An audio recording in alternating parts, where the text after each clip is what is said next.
Agora você pode fazer parte do clube de membros do Spurgeon TV. Esses são e-books já disponibilizados para os membros do canal. Todos os dias, novos e-books são adicionados junto com outros benefícios que só os membros têm. Sendo um membro, você passa a ajudar no crescimento desse ministério, tanto na quantidade do que podemos publicar, como na qualidade do material. Nosso propósito é, juntos, atingirmos o maior número de pessoas com solo escritura. Seja um membro do Spurgeon TV. Quem pode discernir os próprios erros? Purifica-me tu dos que me são ocultos. Salmos 19, verso 2. A justiça própria deriva em parte do orgulho, mas principalmente da ignorância da lei de Deus. Devido os homens conhecerem muito pouco ou nada do terrível caráter da lei divina, insensatamente se imaginam justos. Eles não estão conscientes da profunda espiritualidade e da rigorosa severidade da lei, pois do contrário, teriam noções diferentes e de maior sabedoria. Se soubessem como profundamente a lei julga seus pensamentos, cada emoção do homem interior, não haveria nenhuma criatura sob o céu que se atrevesse a se ver como justo diante de Deus em virtude de suas próprias obras e pensamentos. Basta a lei ser revelada a um homem, basta que veja como a lei perfeita e quão infinitamente justa, para que sua justiça própria murche e se converta em nada. Sua justiça própria será um trapo imundo aos seus olhos, quando antes a considerava um vistoso abrigo. Davi, tendo visto a lei de Deus e louvando esta lei neste salmo que lemos, refletindo sobre a sua excelência, foi levado a fazer esta pergunta: quem pode discernir os próprios pecados? E então ofereceu essa oração: absolva-me dos que me são ocultos. O Concílio de Latrão da Igreja de Roma aprovou um decreto que estabelecia que todo crente verdadeiro devia confessar anualmente todos os seus pecados a um sacerdote, e agregou ao decreto a declaração de que não há esperança de perdão se não for cumprido o decreto. Quem poderia igualar um disparate tão grande quanto esse decreto? Será que supunham que os homens podem dizer seus pecados tão facilmente como podem contar seus dedos? Porque se só podemos receber perdão de todos os nossos pecados, dizendo cada pecado que cometemos em uma hora, nenhum de nós poderia entrar no céu, visto que há pecados que não conhecemos e que não podemos ser capazes de confessar, pois há um vasto conjunto de pecados que são verdadeiros pecados, como os que podemos observar, mas que estão escondidos e passam despercebidos diante de nossos olhos. Se tivéssemos olhos como os de Deus, teríamos uma opinião muito diferente a nosso respeito. Os pecados que vemos e confessamos são como as pequenas amostras que o fazendeiro traz ao mercado, tomadas do celeiro repleto que está em sua casa. Somos capazes de observar e detectar pequena quantidade de pecados em comparação aos que estão escondidos de nós e que são pouco vistos por nossos semelhantes. Sem dúvida que essa é uma verdade aplicável a todos nós, que a cada hora de nossa existência, enquanto envolvidos em nossas atividades, cometemos muitos pecados que não são acusados por nossa consciência, porque não os temos visto como coisas erradas em virtude de que não estamos estudando a lei de Deus como devíamos fazer. Agora, temos que aceitar que pecado é pecado, quer o vejamos, quer não. Um pecado, mesmo que não detectado, é um pecado tão real como o que podemos observar. Todos os pecados que conhecemos devemos confessar em sincera oração. Senhor, eu confesso todos os pecados conhecidos, mas devo acrescentar dizendo: perdoa-me dos que me são ocultos. No entanto, esta não é a essência do que queremos falar. Meu objetivo é uma espécie de homens que não têm pecados desconhecidos para eles, mas que os têm mantido em segredo na frente de seus semelhantes. Cada vez que levantamos uma linda pedra colocada sobre o gramado verde da igreja que congregamos, pintada com tinta de bondade aparente, para nosso assombro, encontramos debaixo dela todo tipo de insetos imundos e répteis odiosos. E em nosso repúdio à hipocrisia exclamamos: todos os homens são mentirosos. Não há ninguém em quem possamos confiar. Não seria justo aplicar essa designação a todos, mas realmente as descobertas feitas sobre a falta de sinceridade dos nossos semelhantes são suficientes para entendermos quão longe pode ir a simples aparência e quão pouca é a pureza do coração. A vós, senhores, que pecam em segredo, pois fazem profissão de fé, mas que quebram o pacto com Deus quando estão nas sombras e continuam usando a máscara da bondade quando estão na luz, a vocês que fecham as portas para cometer abominação em segredo, para vocês eu quero falar. Que Deus se agrade em falar ao seu coração e leve-os a proferir estas palavras: absolva-me dos meus pecados que estão ocultos. Vou me esforçar para exortar a todos os hipócritas, pedindo-lhes que abandonem, que renunciem, que detestem, que odeiem, que aborreçam todos os seus pecados secretos. Pense na loucura dos pecados secretos. Hipócrita, você é famoso quando os outros te veem. Tua conduta externa é reta, afável, liberal, generosa e cristã. Mas você se entrega a pecados que os olhos dos homens não detectaram. Talvez tenhas o teu frenesi privado. Não anda e cambaleia bêbado pelas ruas, mas se entrega à bebida em privado. Pode ser qualquer outro apetite ou vício. Não me compete especificá-los neste momento. Mas, hipócrita, te digo que és um tolo quando pensa em hospedar um pecado secreto. Você é um tolo por uma razão especial. Teu pecado não é um pecado secreto. É conhecido e será revelado um dia, talvez muito em breve. Teu pecado não é um segredo, pois os olhos de Deus o têm visto. Você pecou diante de sua face. Você fechou a porta, você fechou as cortinas, você se escondeu da luz do sol, mas os olhos de Deus penetram a escuridão. Os olhos de Deus penetram as sombras que te rodeiam e vê tudo como ao sol do meio-dia, todas as coisas.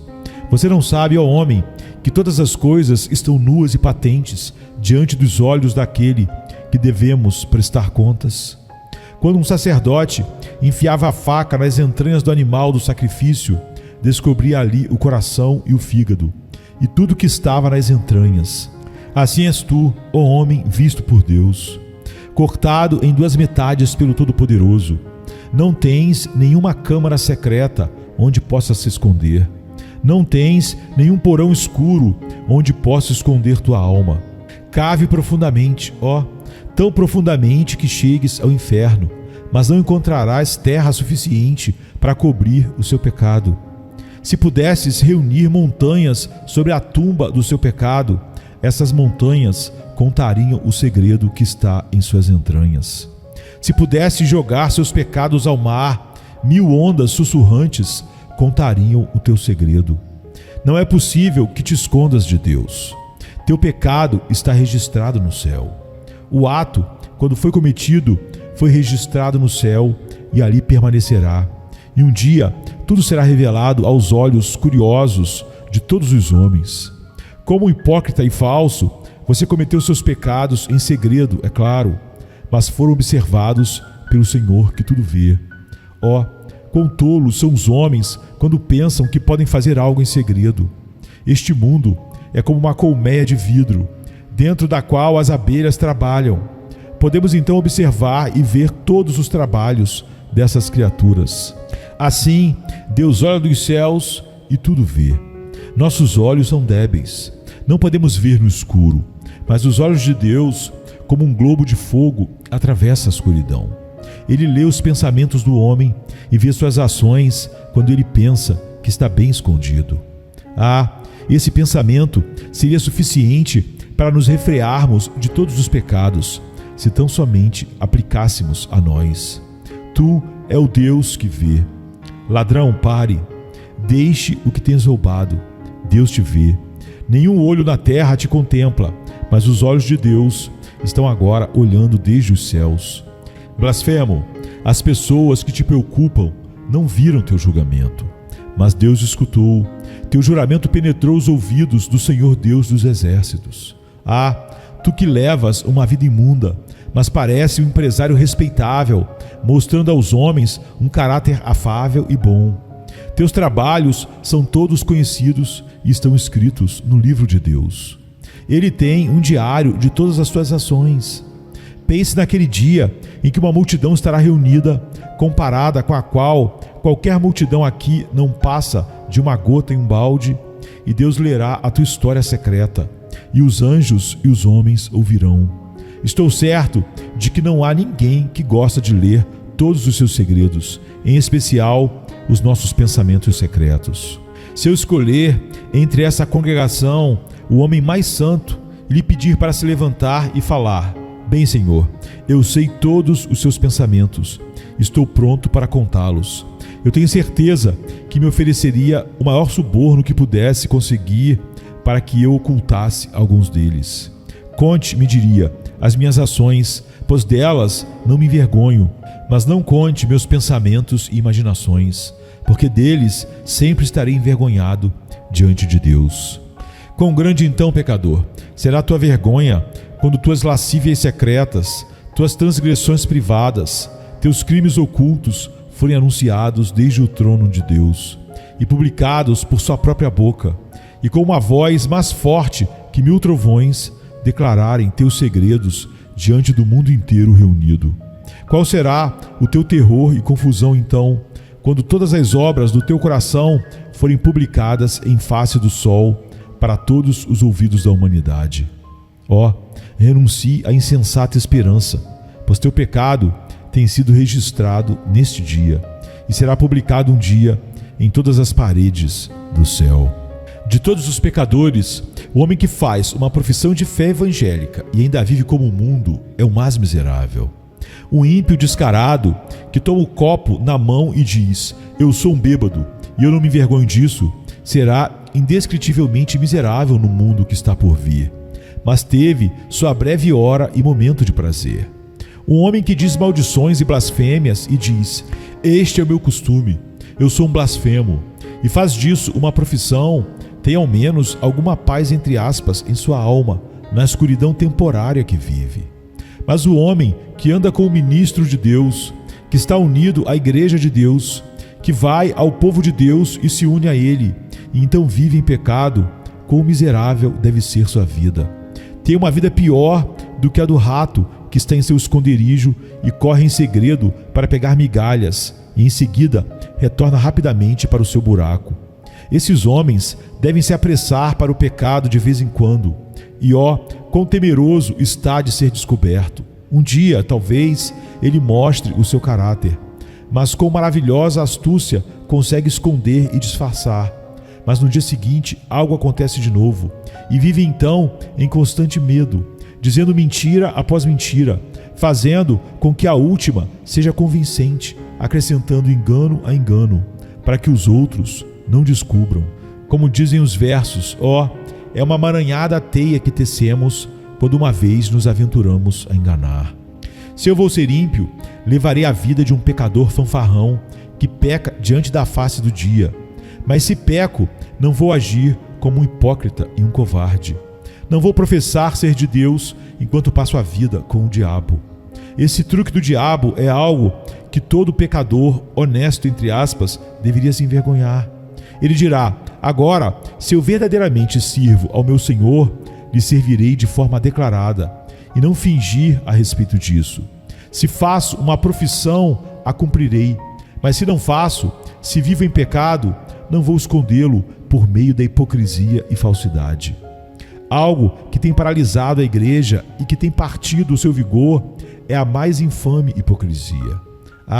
Em quantos lugares há homens a quem poderíamos louvar até o próprio céu se crêssemos em suas palavras, mas que nos jogariam no próprio inferno se pudéssemos ver suas ações secretas. Que Deus conceda perdão a qualquer um que esteja agindo assim. Eu quase diria que dificilmente poderia perdoá-lo. Eu posso perdoar um homem que se entrega ao pecado abertamente e não professa ser melhor. Mas um homem que adula, que fala com engano e simula e ora enquanto vive em pecado, a esse homem eu desprezo, não posso suportá-lo, o aborreço com minha alma. Se abandonasse esse caminho, o amaria, mas em sua hipocrisia é para mim a mais desprezível de todas as criaturas. Há um conto que diz que um sapo leva na verdade uma joia em sua cabeça, mas este homem não tem nenhuma, mas carrega imundícia, simulando estar amando a justiça. Uma mera profissão, meus senhores, não é nada mais que uma maquiagem ostensiva de quem está indo para o inferno. É como as plumas no carro fúnebre levado por cavalos negros que arrastam os homens às suas tumbas. Cuidem-se, acima de todas as coisas, de uma profissão feita de cera que não resiste aos raios do sol. Evite uma vida que necessita de duas caras. Deve ser uma coisa ou outra. Se decidir servir Satanás, não finja servir a Deus. Mas se pretendes servir a Deus, o sirva de todo o coração. Ninguém pode servir a dois senhores. Não insista nisso, pois não existe uma vida mais miserável que essa. Acima de todas as coisas, evite qualquer ato que seja necessário ser escondido. Há um singular poema escrito por Rude, chamado O Senhor de Eugênio Aram, uma poesia notável que ilustra bem o ponto que estou querendo fixar em suas mentes. Aram matou um homem e jogou seu corpo num rio, numa lenta corrente, negra como tinta, profunda ao extremo. No dia seguinte, vai visitar a cena do seu crime, e os versos dizem: eu busco o negro poço maldito, com um olhar desconfiado e receoso, e ele viu morto no leito do rio, pois o infiel curso estava seco. Em seguida, ele cobriu o cadáver com muitas folhas, mas um vento forte varreu a floresta, deixando seu segredo exposto ao sol. E os versos dizem: então eu caí de rosto em terra, e pela primeira vez comecei a chorar, pois descobri que meu segredo era tal que a terra recusou guardar. Em terra ou no mar, onde quer que fosse, mesmo a 10.000 metros de profundidade.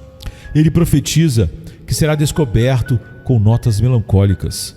Ele enterrou sua vítima em uma cova, cobriu com pedras, mas quando os anos completaram sua cansada ronda, o fato macabro foi descoberto e o assassino foi executado.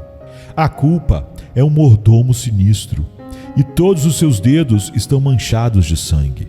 Os pecados secretos trazem olhos febris e noites sem dormir, até que os homens destroem e apagam suas consciências, mas se tornam maduros para a sepultura. A hipocrisia é um jogo difícil de se jogar, pois deve enganar a muitos observadores, e certamente é uma troca miserável que nos conduzirá a um fim, com seu grande clímax numa precisa falência total. Ah, você que pecou sem ser descoberto, tenha certeza que seu pecado há de encontrá-lo. E pode ter certeza que encontrarão antes que passe muito tempo. O pecado, como assassino, será descoberto. Os homens contam suas histórias até em seus sonhos. Deus tem picado muitas vezes os homens em suas consciências, até que foram obrigados a confessar a sua história. Pecado secreto. Se quiser um prenúncio da condenação aqui na terra, continue com teus pecados secretos, pois nada é mais miserável que o homem que peca secretamente e trata de tentar preservar a sua imagem. Um cervo perseguido por cães sangrentos com suas bocas abertas é muito mais feliz do que o homem que é perseguido por seus pecados. Aquele pássaro preso no laço do passarinheiro, lutando para escapar, é muito mais feliz do que aquele que se tem enredado na rede do engano e se esforça para escapar dela todos os dias, se esforçando ao máximo, e ela se torna mais forte a cada dia.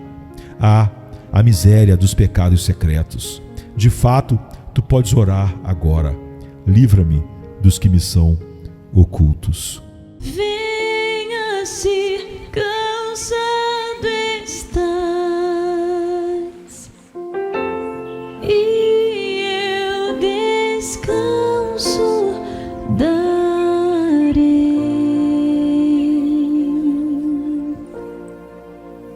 Tu descansarás.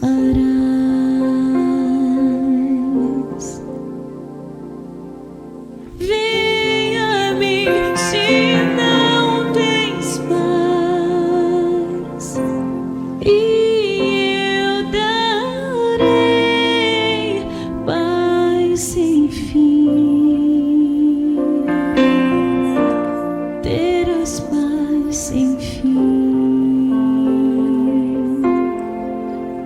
o meu jugo é leve, o meu fardo graça dá. Tome tua cruz, te darei a paz.